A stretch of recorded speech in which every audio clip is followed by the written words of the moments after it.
Hey, how's everyone doing today? Hope everybody had a good week. Let's talk about Chainmonsters. We'll talk about Chainmonsters as well as some other NFT and crypto-based gaming platforms. Please like the video. Please subscribe to the channel. Please comment if there's anything you want to hear about. Let me know if there's a video you want to see or if you just have any questions in general. Leave a comment.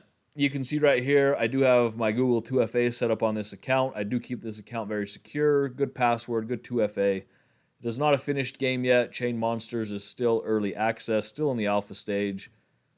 I noticed on the previous recording that it does show kind of a lagging aspect as I'm moving around. I guarantee you on my laptop it is not lagging, so I don't know what's wrong with the recording, but it is what it is.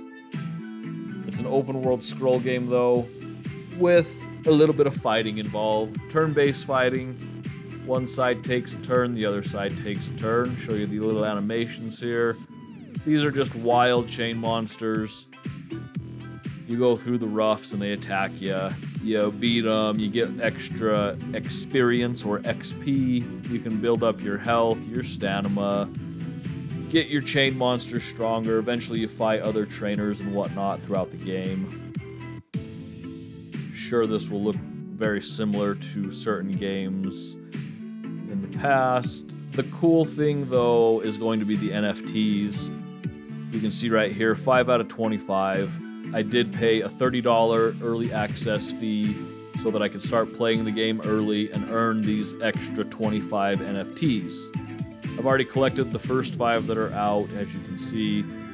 Rare, Epic, Legendary. I'm not sure if there's going to be a 4th type of classification or just those 3. Alpha season ends in the fall. They're expecting to have a little bit more progress made by the end of the year, early next year. The NFTs, though, are what is the important part. Go ahead and close that so the music stops. Here's Chainmonsters' website. You can see my inventory on the website correlates to my inventory in the game. This is where the NFT and the security of this game comes into play. You can see on the marketplace I don't have any items up for sale yet, but eventually the marketplace will get running and you can sell items in your inventory that you don't want to use. So let's say you find a really rare item and you just want to sell it, you can sell it for US dollar. Let's say this item sells for 50 bucks, pay a little transaction fee, you collect 47 bucks out of it, sell it to somebody else playing the game that might not have the item, wants extra items, whatever the case is. This particular platform, Chainmonsters, I got into it because of the availability that it should have here by the end of the year, early next year. They're going to deploy on 7 different platforms. Nintendo, Xbox, PlayStation, iOS, Android, Windows, and Mac.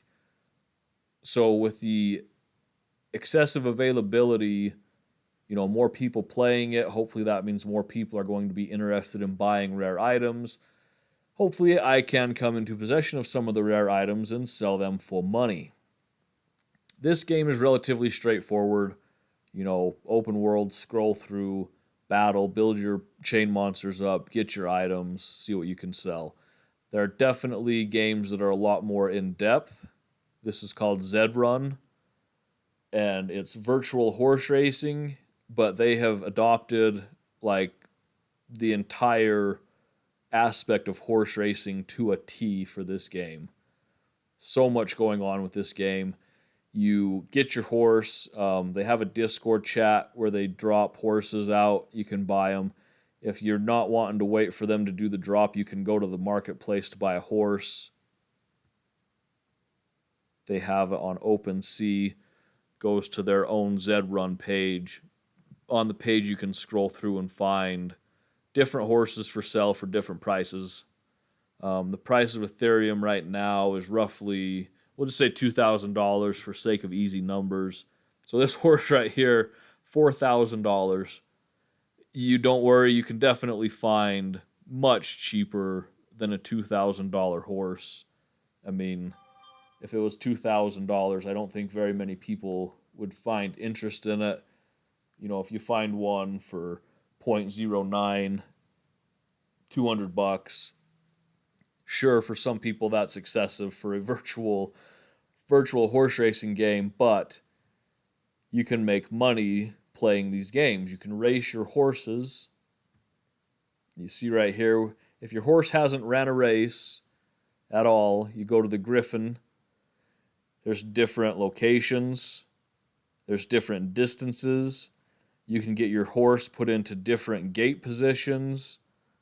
Right here you see the entry for this one is free because you're trying to classify your horse, but there is still a prize pool available, $40. With horse racing, if you're not familiar, first, second, third are the money positions. First is win, second is place, third is show. So win, place, show are your money positions. Once you run this race, you get classified. Let's say you end up in a class 3. At that point, you do have to pay your entry fees to get into the race. Different level entry fees are going to have different prize pools, different payouts. You know, you don't have to just go for the big ones. You can get into some smaller races, see where your horse stands. As you get farther into it, you can breed your horses together. You can start your own stable. They have the male versions of the horses, which are the colts and the stallions. The female versions, I believe they're called fillies and mares, and then the offspring is the foal. I could be wrong about some of those terminologies. I'm not sure. If you have the male version of the horse, you get paid a stud fee to breed the horses together. I just went to the highest price stud fee. You see right here, Zeus. I mean, $2,700 if anybody wants to take up the breeding of this horse with their female horse to get the offspring. The males get the stud fee paid to them. If you have the female horse, you get to keep the offspring. So you can build your stable, put it up on the marketplace if you want to sell it. Now with these horses, there's different ranking levels. You can see all these have Z1s next to them. That goes down the list, Z1, 2, 3, 4, 5, all the way down. You know, right here is a Z7. So let's say you had a female that was a Z10 and you wanted to breed it with this Z7. The offspring would be a Z17. You just add the two numbers together.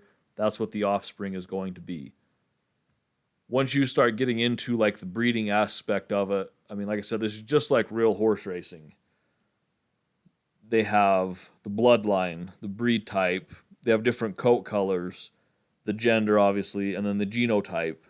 And based on the rarities of these, you know, the more rare items you have within these properties, the higher value it's going to have on the horse overall. That's why this horse can garner a $4,300 price tag. The more you get into it, you know, the higher the Z level, the higher the price. However, that does not necessarily mean the higher the Z level, the better performing the horse is going to be. It is very much just like the NFL draft. This horse right here, Pinkman, definitely one of the more talked about profitable horses, and it's a Z7. You can see over here it's raced almost 1,400 races. You can see where it's got its win, play, show money at.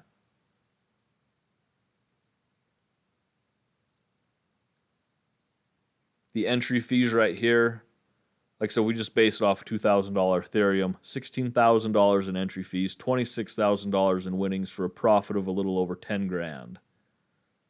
Pretty decent return on investment for a Z7 horse. One thing I will mention real quick, you get into items like a Z2. This horse is properly named Regret. A Z2 horse, not sure how much the guy had to pay to get a Z2. Last numbers I looked at, Z1 and Z2 were going for over $10,000. Definitely 5 figures. Plus entry fees, winnings, you know, the return on investment. Definitely not good for this horse named Regret.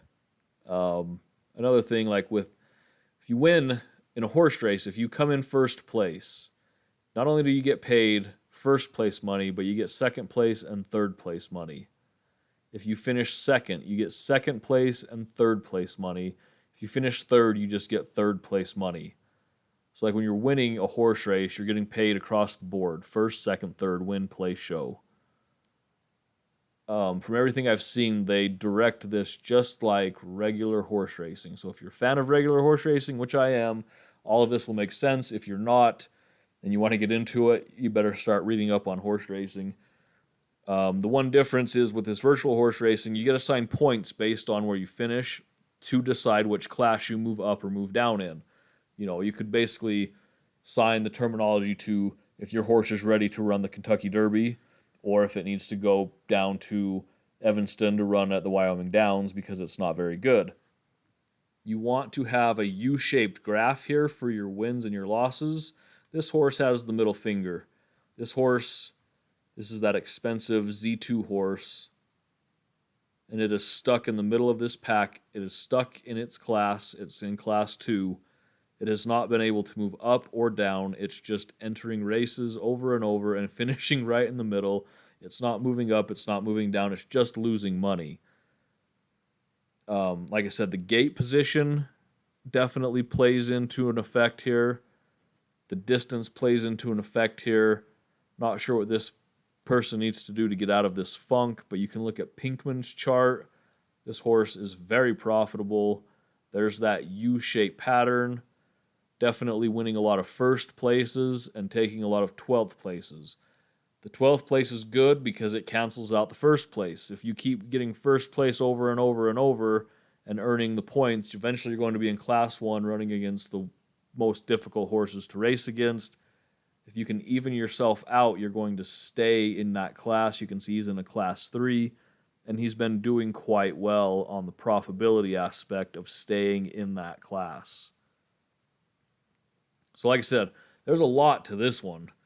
This game is not just slap it in and go. There's a lot to this one. Chainmonsters, a little bit more simple. Open world, run around, gather items, see what happens. A lot of thought and work put into this one. Tons of different games out there, though. If you come to playtoearn.net, you can look through this list right here. Gives you the name of the game, what type of game it's going to be, the blockchain it's on, Bitcoin, Ethereum. You can hover your cursor over it if you're not sure of what game or what blockchain it is. The device's availability, Android, iOS, Windows, Linux, like I said, PlayStation, Xbox. Status of the game, if it's still in developmental stage or the alpha beta stage, if it's actually live, it's been launched. Does it have NFT support? Does it provide NFTs? Yes. Is it free to play? Most of them, from what I've seen, are. There are a few that want you to pay a little bit of extra money to download the game or have the NFT access. The most important part, though, is this one, the play to earn. If you play this game, what are you going to earn? Are you going to earn NFT plus the crypto? That's what you really want to see. You want to make sure, and I think all of these are, you want to make sure that you're earning something for playing these games. That's where you're taking the risk, that's where you want to see things blow up. I mean, with Zed Run, it's already fairly well established. You're going to need some money to get going on this one. Chainmonsters, $30 to get started. If it gets launched and I can sell some of my inventory for, the $30, then hey, I'm back to even and I had a little bit of fun doing it. So just kind of have to see where things go with that. Price of Bitcoin. Drew this black line right here to show that 31,500 support level. We did close Sunday above it. However, Monday, Tuesday dropped below that support. Didn't break out of the range, though. Stayed within that $27,000 range. And it bounced back up quite nicely. That 31,500 support level is fairly important. You can see right here we did have that little bit of a top at the beginning of the year. Before we hit that top, this 31.5 was that support level which led up. So we're still maintaining that support, which is good to see. To get that next bump up, I think hash rate's going to have to recover. I think we're going to have to keep getting the good news. No more FUD. No more, wars not good. Alien invasion's not good. Stuff like that. Hash rate, turning it downward, it was easy. This was just China kicking out the miners. Turning off hash rate is like turning off a light switch. Turning hash rate back on is like rewiring your entire house to turn on that one light switch. Not as easy to put it back up as it is to take it back down. Either way, though, I think we're just going to range. We're going to chop. Whoops, wanted the 3-month. Basically, since May, just going to chop sideways till things start to slowly recover, slowly bounce back up. Hopefully we get that gradual increase instead of just that blow off top. Don't want the blow off top till things are ready to really take off. Then you want that top. In the meantime, though, we'll just keep an eye on the price action, get into some NFT gaming. Thanks for watching the video. Please like the video. Leave a comment if you have any questions. Everybody have a good week out there. Stay safe.